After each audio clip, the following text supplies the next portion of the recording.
దేవుని పరిశుద్ధ నామమునకు మహిమ కలుగును గాక. ప్రియులారా, ప్రభునామన మీ అందరికీ ఉదయకాల సమయంలో వందనాలు తెలియజేస్తూ ఉన్నాను. దేవుని వాక్యాన్ని ధ్యానిందాము. అపోస్తుల కార్యాలు 7వ అధ్యాయము 34వ వచనం.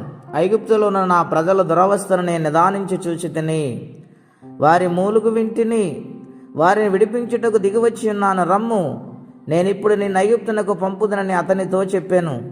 ప్రియులారా, పరిశుద్ధాత్మదేవుడి ఉదయకాల సమయంలో మనందరితో మాట్లాడుచున్న మాట, నాటి కాలములో మోషే గొర్రెలు కాస్తూ ఉండగా షనాయి పర్వతమందు ఒక పొదలో దైవ దర్శనము చూశాడు. దేవుని స్వరం విన్నాడు. దేవుడు తనతో స్వయముగా మాట్లాడాడు. ఆ మాటలు విని దేవుని మాటకు లోబడి ఆయన ముందుకు ప్రయాణము చేసినట్లు లేఖనాల్లో చూస్తూ ఉన్నాం.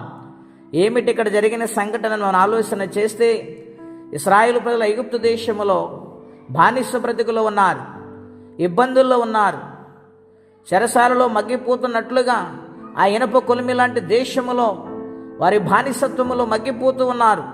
అటువంటి పరిస్థితిని మమ్మల్ని విడిపించుటకు త్వరగా రమ్మని దేవునికి వారు ప్రార్థించారు, కన్నీరు కార్చారు, వారి వేదన దేవునికి చెప్పుకున్నారు. ఈ కన్నీరు, ఈ దుఃఖాన్ని నిత్య దేవుడు చూశారు కనుక ఆయనే స్వయముగా భూలోకానికి దిగి వచ్చి ఐగుప్తులో ఉన్న ప్రజల దురవస్థను ఆయన చూశారు.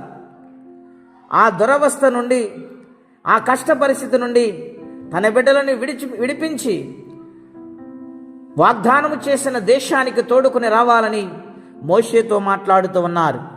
ఈ ఉదయకాల సమయంలో పరిశుద్ధాత్మదేవుడు మనందరితో మాట్లాడుతున్న మాట, ఏ దురవస్థ, ఏ శ్రమ, ఏ సమస్య వెంటాడుతూ ఉందో ఒక్కసారి ఆలోచన చేసి దాన్ని విడిపించటానికి ఈ లోకములో ఎవరు కూడా సరైన రీతిలో సమాధానం ఇవ్వలేరు. కానీ సృష్టికర్త అయిన దేవుడు, సృష్టించిన జగద్రక్షకుడు విడిపించటానికి ఆయన ఇష్టపడుతూ ఉన్నాడు.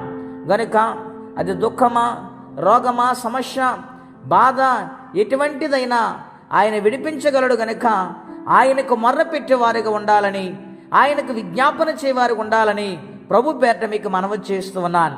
ప్రియులారా, దేవుని నమ్మిన వాడు అన్నడు చెడిపోడండి. మనుషులు నమ్మితే చెడిపోతారు, ఈ లోకాన్ని నమ్మితే చెడిపోతారు.